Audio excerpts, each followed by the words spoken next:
Hi, my name is Sean Ash, and you might have watched some of my videos before. We're now 18 months in since I was diagnosed with Cauda Equina Syndrome. It's been a very long road, a long journey, a painful one. And yeah, you would have seen from my videos before kind of some of the stuff that was affecting me and impacting me at the time.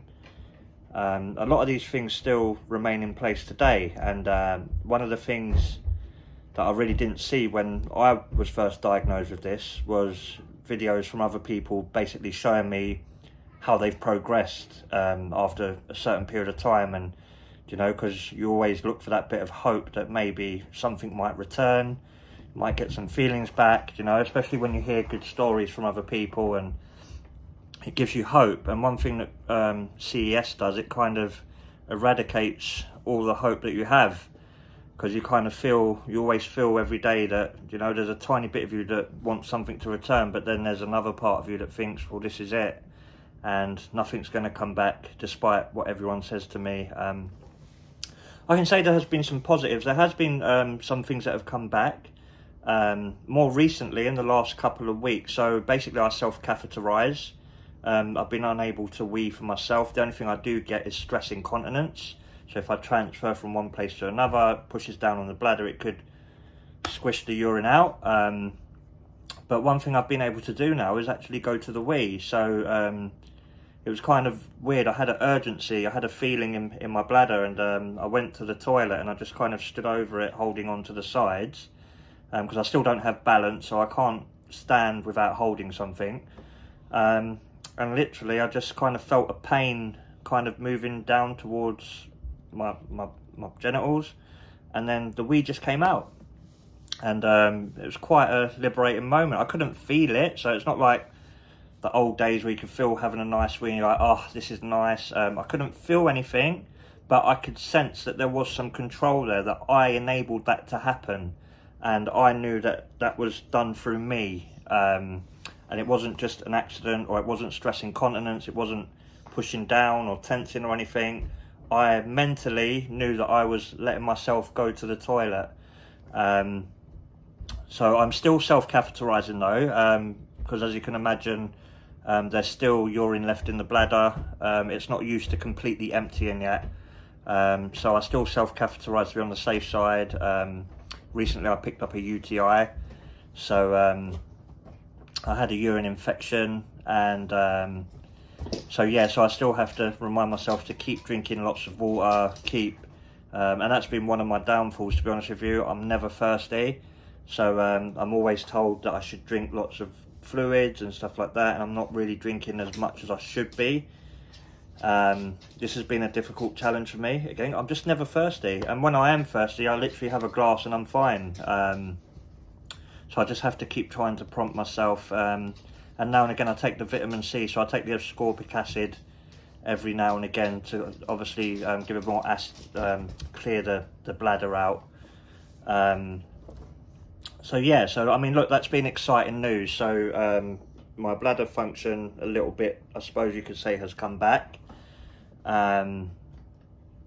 With the bowels, regarding them, I can now I have slight kind of muscle contraction inside, so I'm able to push a little bit of the stool out.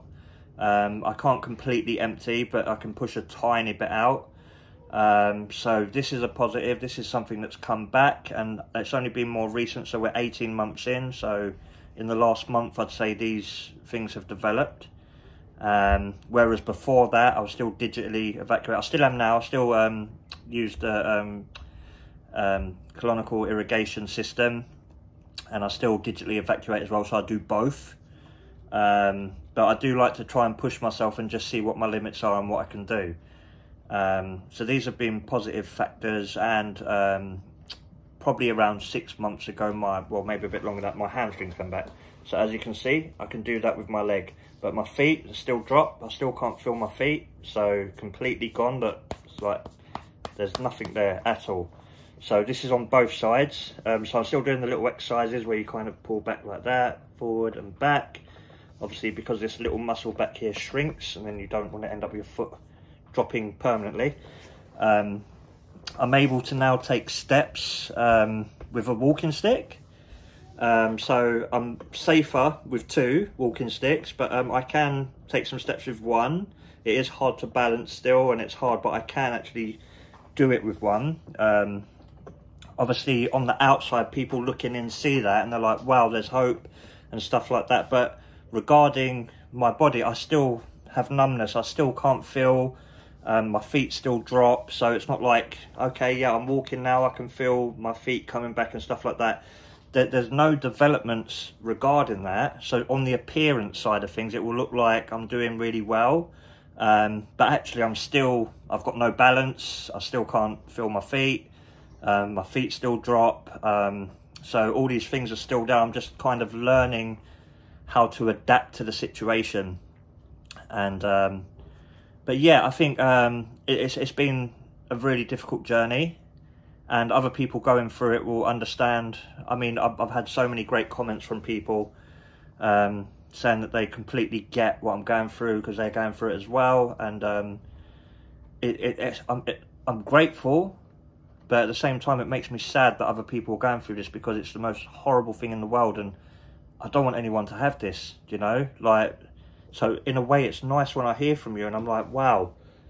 But at the same time, it makes me really sad, because I know what it's like. So I know that someone else out there is going through this, and it's really difficult. And that hurts. I don't want anyone to have this. Like, I wish I was the only person on earth that had this, so no one else would ever have to do it. Then I know at least I'm carrying it for something, so no one else needs to have it. Because it is the most horrible thing in the world. I've tried to, you know, I've had thoughts to kill myself, to end my life. I don't see any future. Even now, 18 months in, I wake up some days and I just don't want to get out of bed. I don't want to move.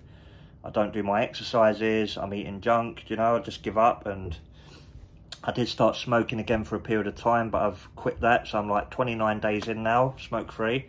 So I'm trying to make positive differences, but we all know with CES, with those that have it, it's not an easy thing to have, and it's not an easy thing to live with.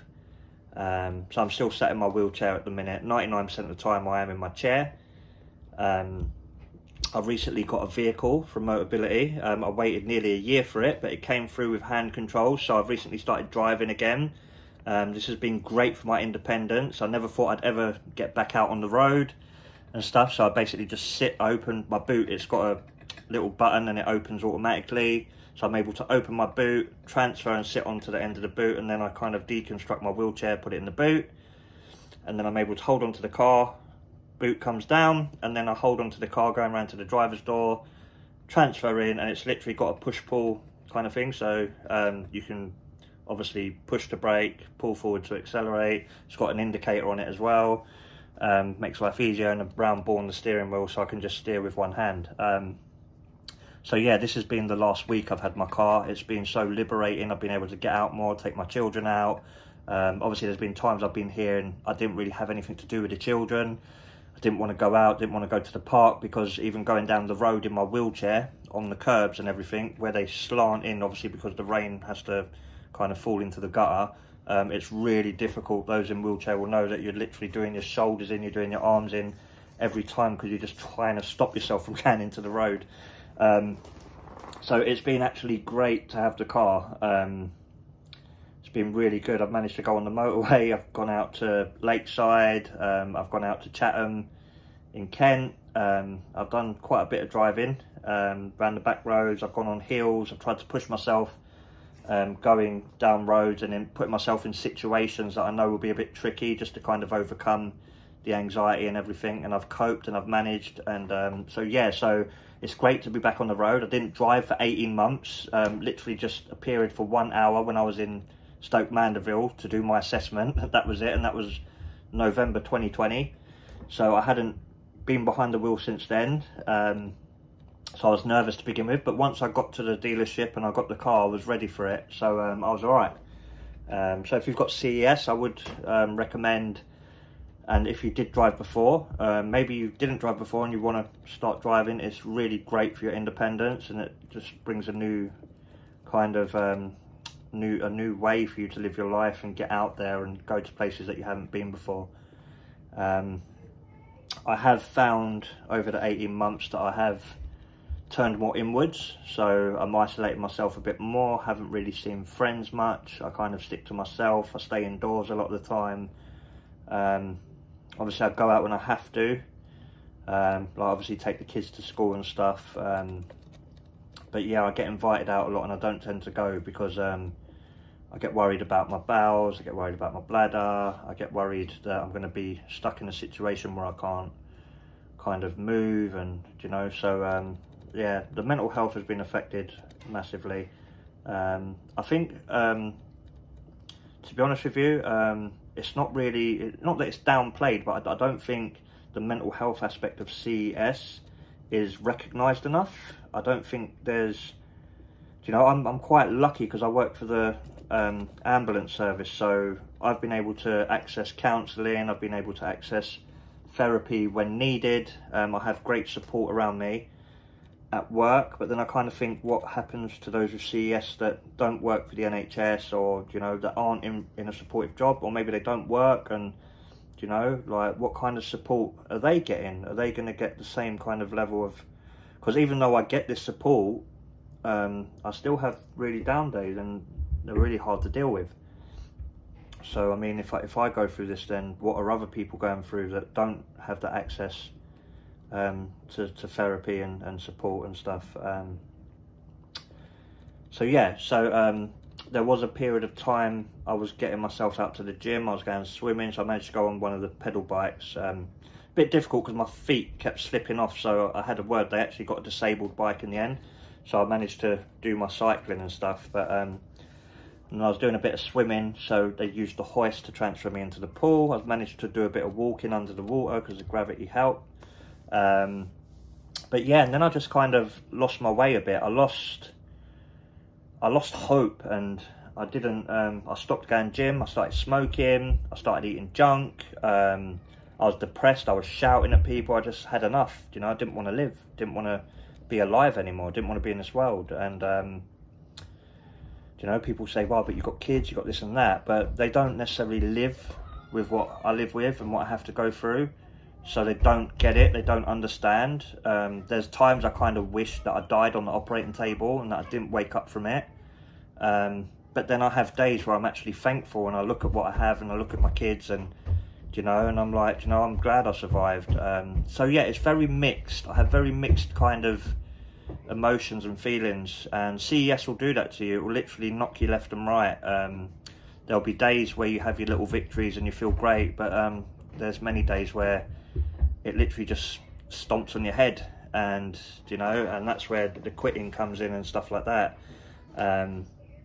I seem to be good at motivating others and getting other people uplifted, and you know, they say you're an inspiration, Sean, blah blah blah. But like, to me, I'm glad I can do that for you, but like for myself, I don't feel like I am inspiration. I don't feel like I am these things, because actually every day I just want to break down, I want to cry, and you know, and people don't see that on the camera. They don't see kind of you know, what I go through. They see the positive. I show them what I show them. So I show them the inspirational things of me walking, raising money and stuff like that. But actually, when I'm at home and it's behind closed doors, I'm literally broken down and I'm crying, I'm depressed, I'm sad, I'm getting suicidal thoughts.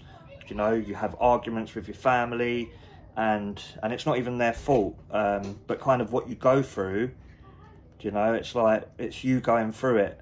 And as much as other people can try to understand and stuff, it's you going through it. So it's really difficult, because you never expect anyone else to understand and never fully get it, because they don't live with it and you do.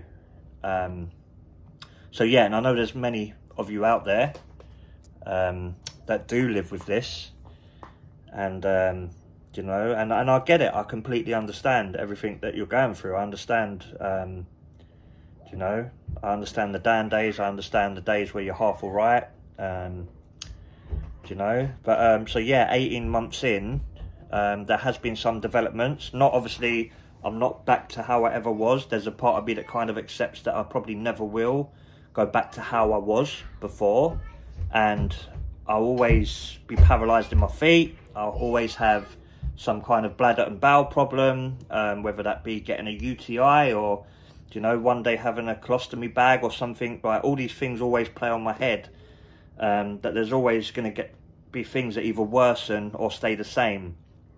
So it's hard to see the positives, but there has been a few positives, despite a lot of the negatives going on. The main thing is when you've got CES and then you have other health problems jump on top of that, because I caught COVID back in November, and it literally hit me for 6. I got an infection in the lung, and now I actually think I have long COVID. I've been in hospital more recently. They thought I had appendicitis, then they thought I had kidney stones, and they found out that I didn't, you know, and they can't work out what's going on, but I'm nauseated a lot of the time.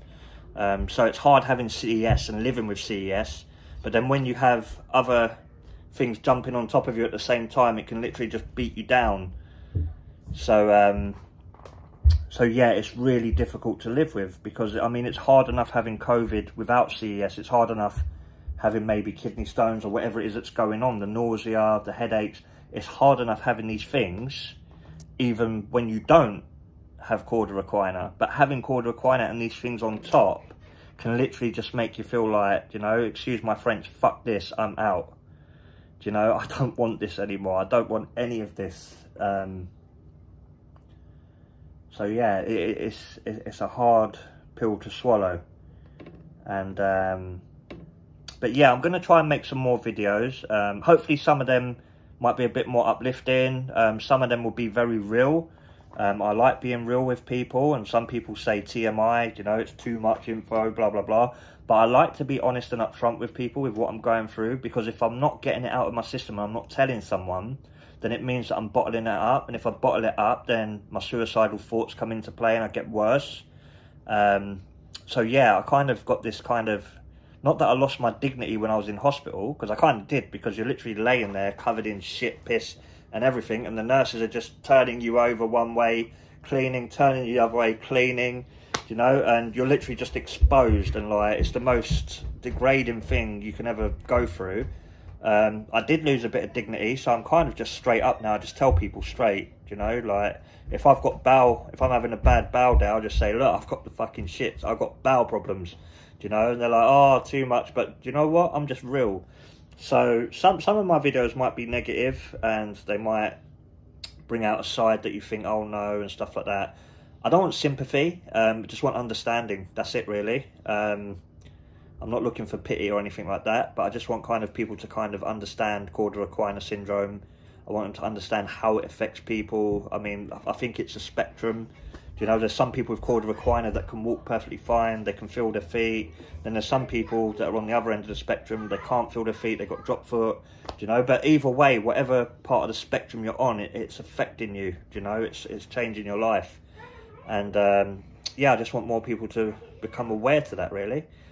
But yeah, so I'll try and make some more videos and share some more of my kind of CES journey. I'm returning to work next week after 6 months off. So I'm looking forward to that. A bit nervous, worried again about my bowels, bladder, as you do, you know, but you know, we've got to find a way through it. And I kind of feel that I need a purpose and I need to hold on to something. So so yeah, it's my job. I've got to try and hold on to that. But yeah, I'll try and make another video soon. Thanks for listening.